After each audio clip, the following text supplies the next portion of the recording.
Hello guys, আসসালামু আলাইকুম। সাদা লুঙ্গি পরা এই তিনজন ব্যক্তি দেখতেছেন পুরা মোহসেন আলিয়ার মাজারের কে জিম্মি করে তারা টাকা পয়সা আয় করতেছে। ওই কাঁধে হাত রাখে প্যান পরে একটা লোক আসতেছে, দেখতেছেন। ওই জুতা মাজারে যে মানুষ জুতা রাখে, ওই জুতার টাকাগুলো সব সে আত্মসাৎ করে এবং পুরো একটা সিন্ডিকেট নিয়ে এরা পুরো মাজারকে জব্দ করে রেখেছে। মাজারে আসলে কেউ কিছু দেওয়াটা ঠিক না।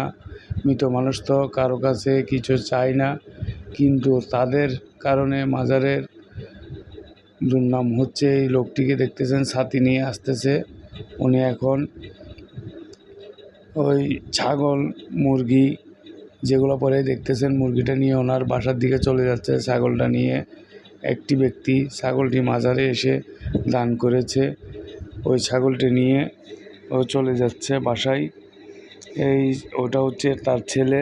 তারা পুরো একটা ফ্যামিলি মাজারটিকে দখল করে, এক প্রকারে ধরতে গেলে চাঁদাবাজি মনে হয়। তারা মাজারটিকে পুরোটাই জিম্মি করে তাদের দখলে রেখেছে। আমি এটি কর্তৃপক্ষে এবং প্রশাসনের দৃষ্টি আকর্ষণ করছি যে এই মাজারটি যাতে মানুষের দান সদকা করে সবাই মিলে ঝুলে দেখতেছেন বাক্স থেকে টাকা নিচ্ছে। একটু আগে দেখালাম প্যান পরা এই ব্যক্তিটি সহ ওর সাথে জুতার পার্টনারে আছে। আপনাদেরকে এখন দেখাচ্ছি মাজারের বাইরের দৃশ্য, একটু পরে দেখাবো মাজারের ভিতরের দৃশ্য। মাজারের ভিতরের দৃশ্যগুলো দেখলে আরও আপনারা অবাক হয়ে যাবেন যে মাজারের বাইরে যা চলতেছে ভিতরে তার চেয়ে আরও বেশি খারাপ। এই ছাগলটি এই মহিলাটি দান করতে এসেছে মাজারে, দেখতেছেন। একটু পরে ওই লুঙ্গি পরা লোকটি নিয়ে যাবে ছাগলটি তার বাসায়। এখানে বলতে গেলেই এই মাজারের ভিতরে বাটপারগুলো বসে আছে, দেখতেছেন। তারা বাটপারি কোরআন পড়ে পড়ে মানুষ থেকে টাকা নেয়।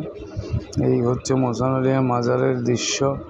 এবং সামনে দেখতে পারবেন যে একটি লোক দান বক্স নিয়ে বসে আছে। কোথায় নামাজ, কোথায় কালাম, আল্লাহই ভালো জানে। তো এই ভিডিওটি যদি সবার ভালো লেগে থাকে অবশ্যই শেয়ার করে দিবেন। মাজার থেকে যারা এসব চাঁদাবাজ যাতে গ্রেপ্তার হয়, ওই উপযুক্ত শাস্তি পায়। এই লোকটি হচ্ছে যে ওই মাজারের গডফাদার, তাদের বিরুদ্ধে যাতে প্রশাসনের দৃষ্টি